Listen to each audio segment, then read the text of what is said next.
Let's meet someone who has spent his life cutting through the noise in nutrition by turning decades of academic and clinical experience into practical, no-nonsense advice for the real world. I'm Kate Save. The Inspired CEO starts now.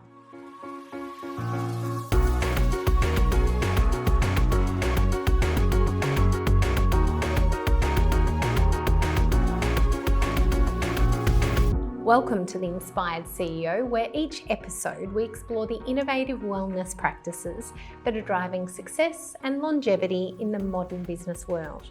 In this interview, we speak with Dr Tim Crowe, a respected dietitian, researcher and science communicator, about his journey from childhood curiosity to academic leadership and how he's now using his voice to cut through nutrition myths and bring evidence-based health advice to the public through his podcast, Thinking Nutrition. Welcome, Tim. Kate, it's wonderful to see you and connect with you today. Looking forward to the chat. It's so good. Now, we first met decades ago now. Yes, conflict of interest declaration. We go way back. Yes, absolutely. Yes, yeah. And I must say, when I was at Deakin University, 2 decades ago now, you were certainly the hero of the university with your nutrition knowledge and science, and all of your classes were the most interesting going around, to say the least. Wonderful. One of my students I still remember and keep up with from these days. So yeah, I love the teaching side of it, particularly my days at Deakin Uni teaching. Yeah. So why did you get into first research and nutrition, and you were practicing as a dietitian Correct. as well? Yes. So my background is pretty much all research, whole career, medical nutrition research, but I did spend a bit of time out in the real world as a dietitian, but it was really the university teaching research environment that really suited me, and that's been the case for most of my career. I'm very much at home in that space. And I know with a lot of the research that you did as well, it did have a little bit of that clinical hospital angle. You did wound research. That's right. Yeah, so the advantage of tying in my research background and the interest in nutrition, I did a lot of clinical research. So research into wound healing, research into how people recover from surgery, so using special immuno-enhancing feeds, but also a lot of work to do with muscle loss, research to do with in cancer, a whole lot of different areas. My problem was I had so many interests that I was doing lots of little things rather than just focusing on one thing, which is sort of a positive in some ways because it just showed my mind was always open up to it, learning stuff all the time and tying it all together. And that's really tied me into where I'm going today with what I do with my career. So where do you think that curiosity first came from?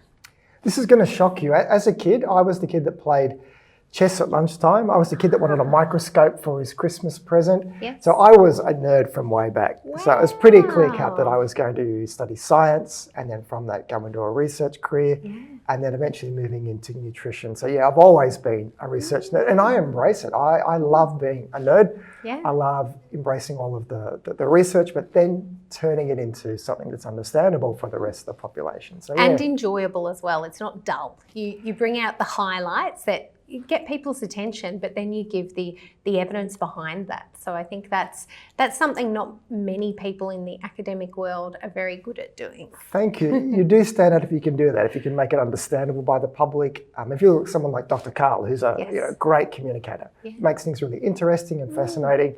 Someone like that is how I try and model myself. Like, how can you talk about the boring science to the public, particularly in an area such as nutrition, where everybody has an opinion, everybody eats, and everyone has an experience with food. So it's something people can relate to, but with lots of different research behind what sort of recommendations we make. So yeah, translating the science into understandable sound bites for the public is what I love doing, and I'm building a career out of that now. So 16 to 17 years at Deakin University, teaching, researching, that leap into just doing your own thing. Yes. How did that evolve? That was a big step for me. So I spent most of my career, I could have stayed in the university sector as an academic till I retired. A lot of people do, and it's great. It's lots of positives to do that. But I was doing more and more outside work from the university, where I was doing a lot of media, a lot of writing work, a lot of consulting work, and I love this sort of stuff. And I kept waiting for this job to appear on Seek that would have all these great things I like doing, but it never appeared. And literally out of the blue, it occurred to me that if I really want to do this stuff, I have to make my own job. like what so many of my colleagues do with their own businesses. Yeah. And when that dawned upon me, literally the next day, I resigned. It was that sudden, like I thought, right, this is the path I want to go in. I love the academic life, but I want to be more free to work in the nutrition, science, communication space. And the clear path for me was to run my own freelancing business. And that was 11 years ago now. Gosh, Yeah. and that leap to from a secure financial position to just backing yourself. Yes. Terrifying. Huge. The day that it was announced in our school that I was leaving, I had lots of colleagues come in and wish me all the best. And many of them sat in the chair opposite me and said, I wish I could do what you're doing. Yeah. But I can't. I need to stay here with this job security, family, mortgage, and so on. So many people wanted to do it, but it was a big step to get out there and realise now I have to generate my own work and also generate my own new identity as a science communicator, freelance health writer, whatever. So yeah, it was a big step 10 years ago. I'm glad I've made that step now.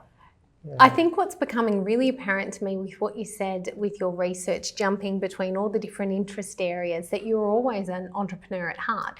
You went down this safe and steady path and secure job, but then inside you there was something that wasn't fulfilled. So it was easy for you to jump because you had moved around rather than perhaps just doing one thing. You knew there was options, and it's probably what makes your research and the way that you communicate it so much more interesting, because it's not single-minded, one focus.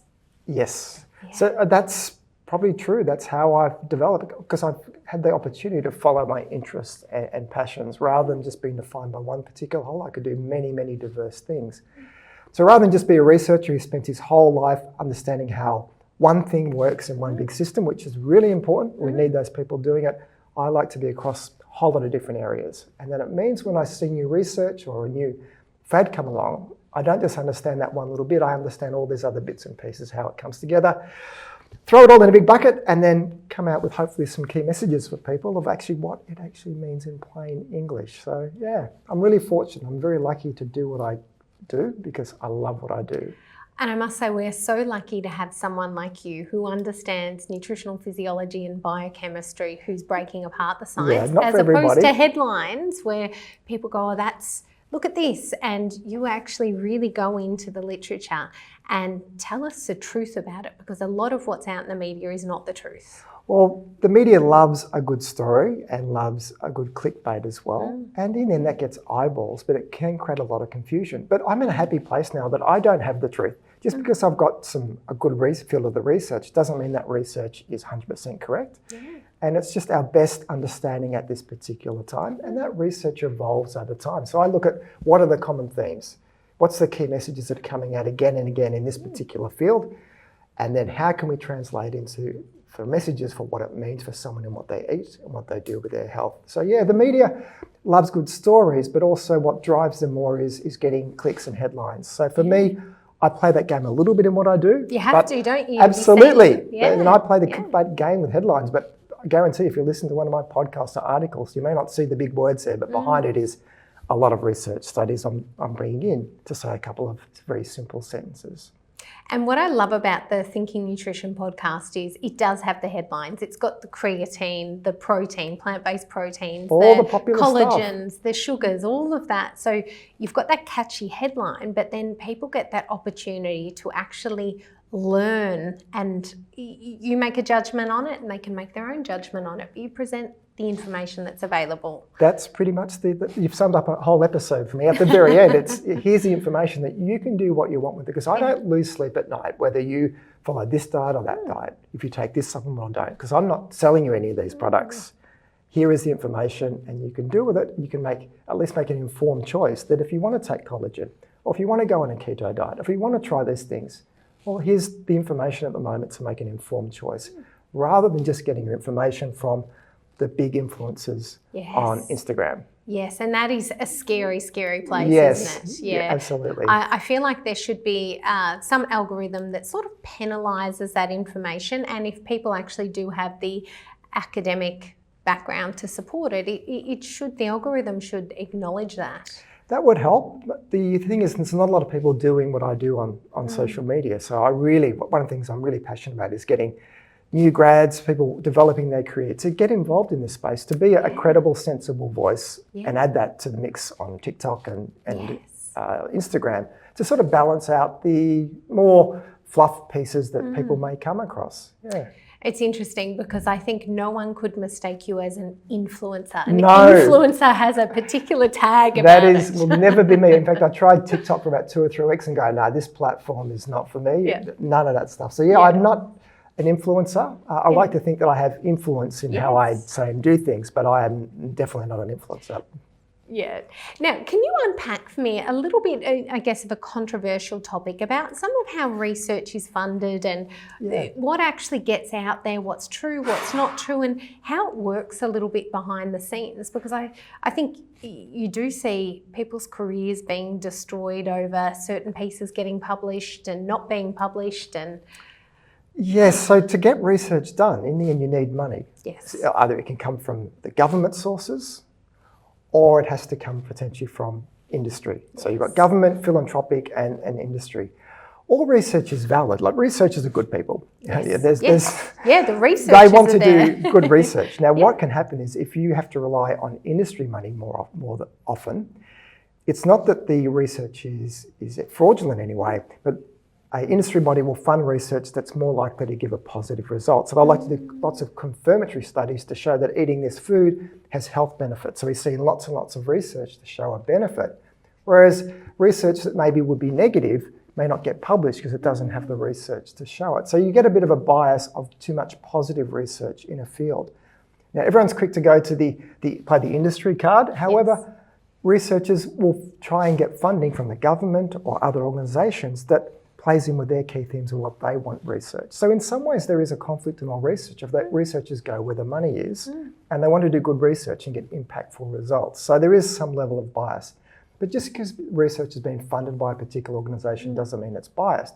What it does mean is that you may see too much positive research in an area if all the money has come from industry X or Y or Z.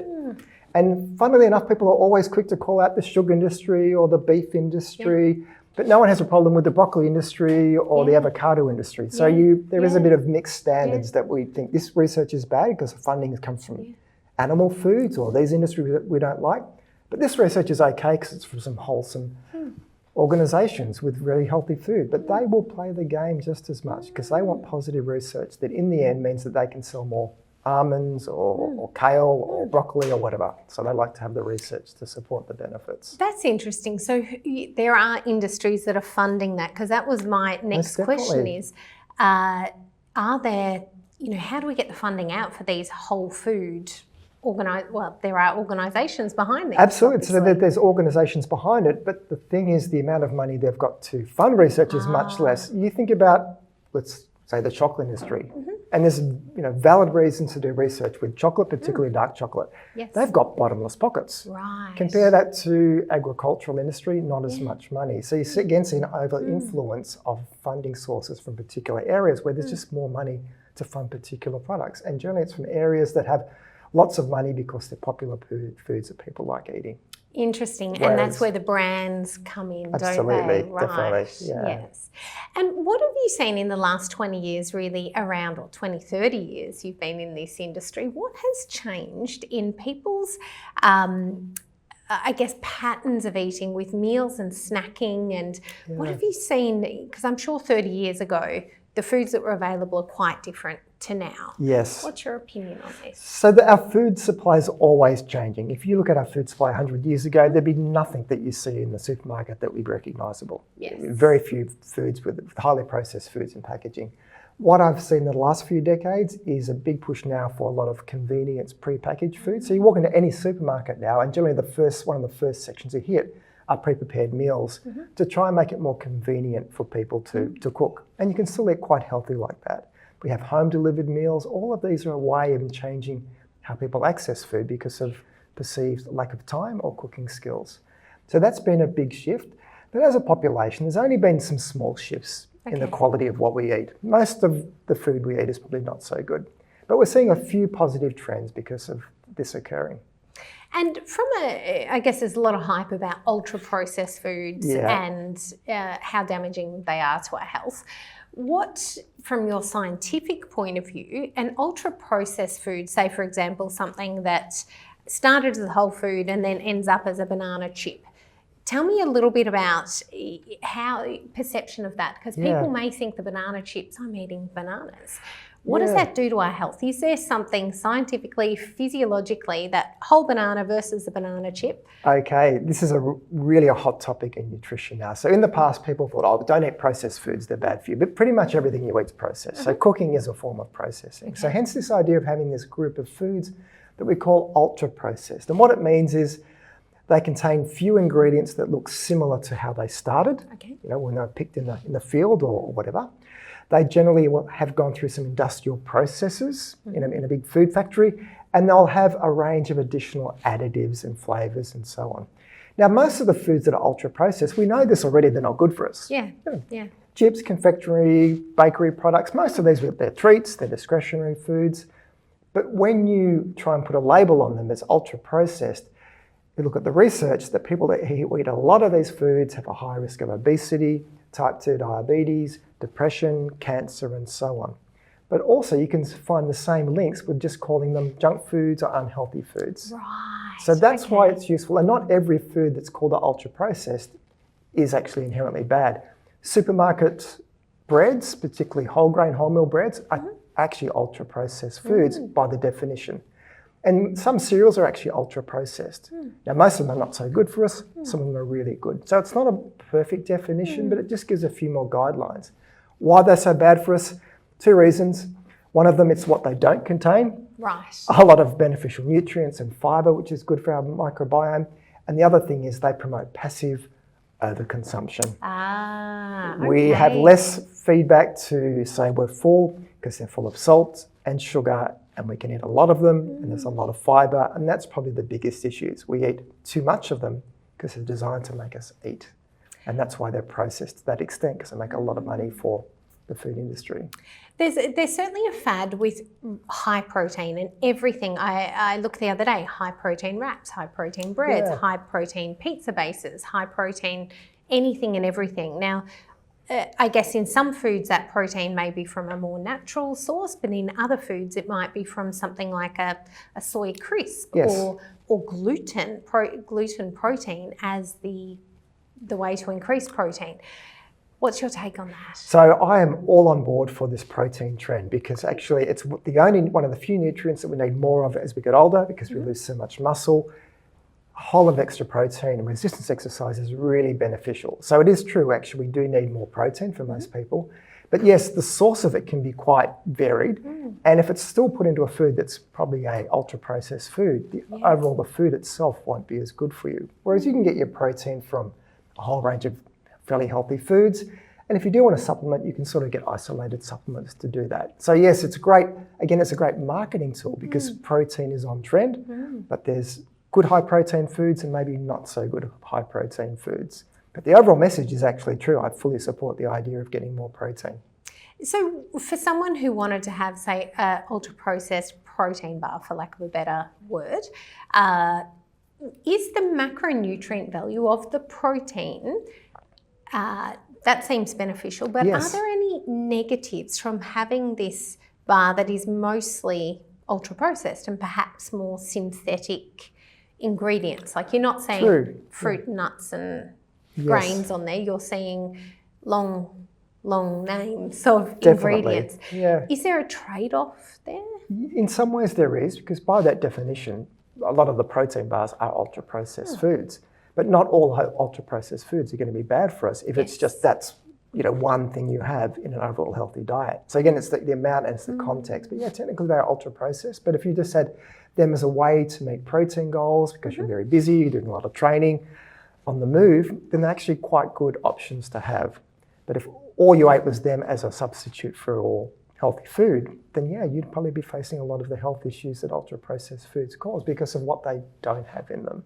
You've answered that so well, and I think that is my bugbear at the moment, is that with TikTok and all the trends, people are going, this is the best protein bar, and then all they're doing is eating all processed foods, thinking, no, but this is the best one. But at the end of the day, that's a complement to their meat and vegetables and their whole food. Most definitely. Not a replacement for the meal. And that's, I think, what I'm really seeing is people want to know what is the best this or the best that, but then they stick to eating only these processed foods and they're forgetting that doesn't replace actually eating normal food as well. Not at all. If you want protein, getting it from the original source is by far the best way to go. But we're not in a perfect ideal world. We have busy lives. We want convenience. So some of these foods and products are perfectly fine to be using. But when they become your staple as a way of meeting your protein goals and your joy of life is just all down to macros, then the nutritional quality of your diet can suffer. So if we're comparing it to a traditional chocolate bar, the protein bar is the way to go. It would be better, for sure. Yes, but if we're comparing it to roast vegetable and beef meal of some description? Definitely, that would be much better for you. Yeah, definitely. Excellent. Now tell me a little bit about your health habits. I'm sure everyone wants to know, how do you live a healthy lifestyle? What is your definition of staying fit and healthy?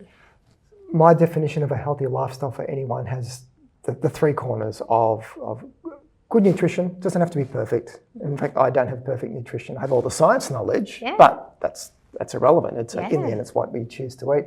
Having a good diet that gets it right most of the time, getting plenty of exercise and getting adequate sleep. If you've got those three things right in your life, you are kicking so many great goals, much better than most people, because that is where almost all of the health benefits lie. Anything else you do on top of that, changing your diet, hacking it here and there, doing this or that, are just like the 1%ers on top. That's the core. So what I focus on is just eating healthy most of the time, not a lot of ultra-processed food. I don't get 5 vegetables a day. I'd struggle. However, I don't eat a lot of junk food. I don't smoke. I don't drink much. I exercise a lot. I sleep well. So I focus on the things that I can achieve, that makes me feel good, and don't sweat it too much that I'm not ticking my box on a perfect diet each day.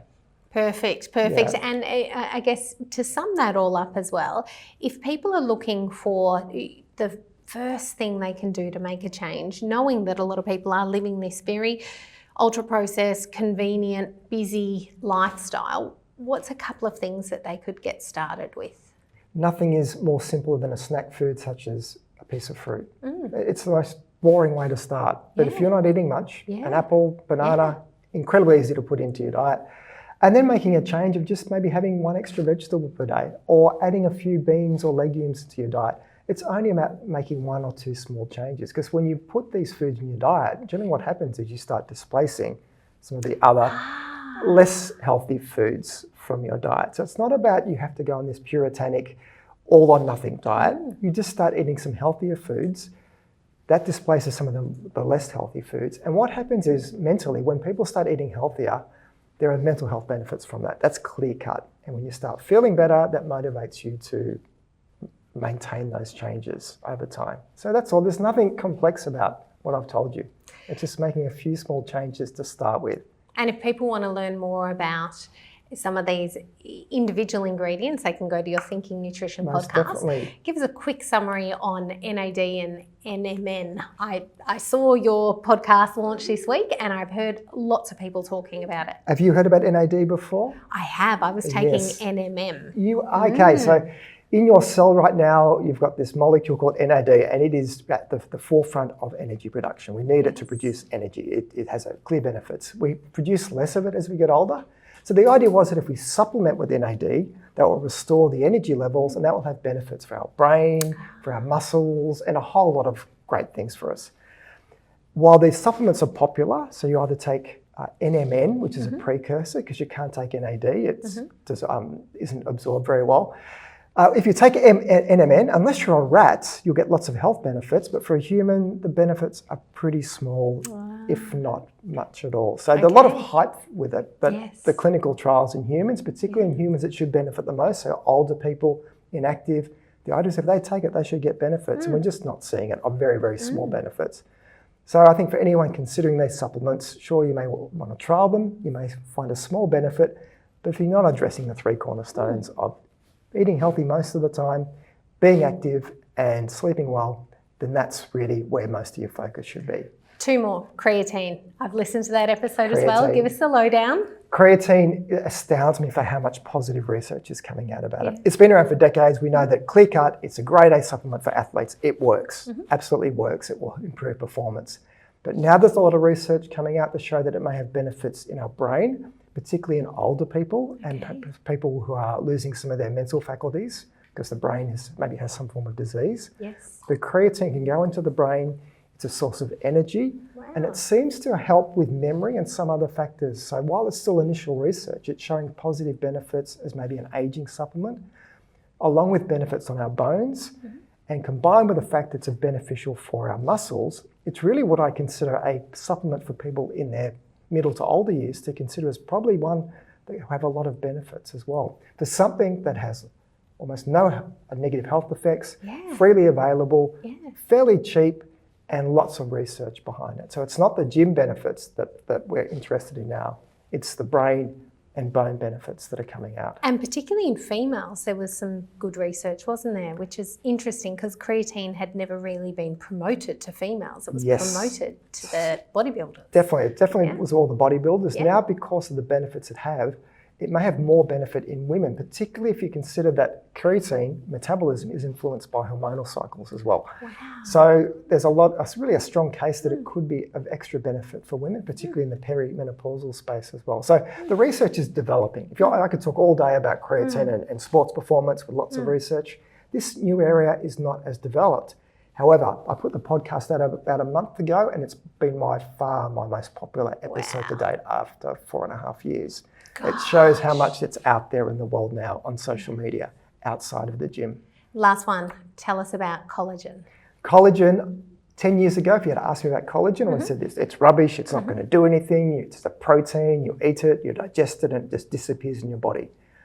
That was before maybe 40 or 50 clinical trials I'm aware of, all randomised, double-blind placebo controls, showing that it likely has a clear-cut benefit on skin for hydration, elasticity and wrinkles, and some really interesting research to show it probably has a benefit for osteoarthritis, pain, and potentially tendon repair. So lots of criticism about it, but there's a mechanism to explain why collagen and no other form of protein should have these effects, because it's digesting the little peptides, the peptides go into our blood, and those peptides can then have biological effects throughout our body. So the clinical trials seem to suggest there's a benefit.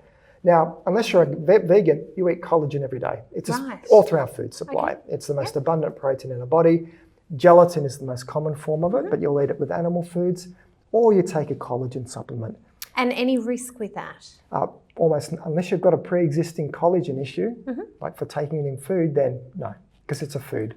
And marine versus bovine? So lots of internet says that the marine is better. I look at the research and they both seem to work pretty well. Great. They both have a bit of a distinct taste. If you like a bit of a fishy taste, go for marine. If you like a bit of a beefy taste, go for beef. Otherwise, just choose one that you like the taste of, and it's fairly cheap. Because in the end, I get asked, what brand do you recommend? I never recommend brands. I'm a bit of a tight ass. I go, what's the cheapest collagen I can buy? And that's what I go for, because they're all pretty similar. Amazing. So that's the lowdown on everything that's topical and headline Certainly for covered a lot. nutrition. So thank you so much, Tim. And last thing, what is the legacy that you want to leave in this space that you're in with nutrition communication? So if I consider going through my career, who my hero was, it was Rosemary Stanton, who really pioneered the idea of nutrition communication throughout the world. I'd like to be in the future that new graduates and people developing their career use people like me as a bit of a role model to pursue their own interests in this area and be a good, credible, sensible voice in the space of nutrition science communication. And I would love that. And it's nice now I've got so much content on the web and on social media that it's available for many, many years to come. Thank you very much, Tim. This is the Inspired CEO, and we'll be right back.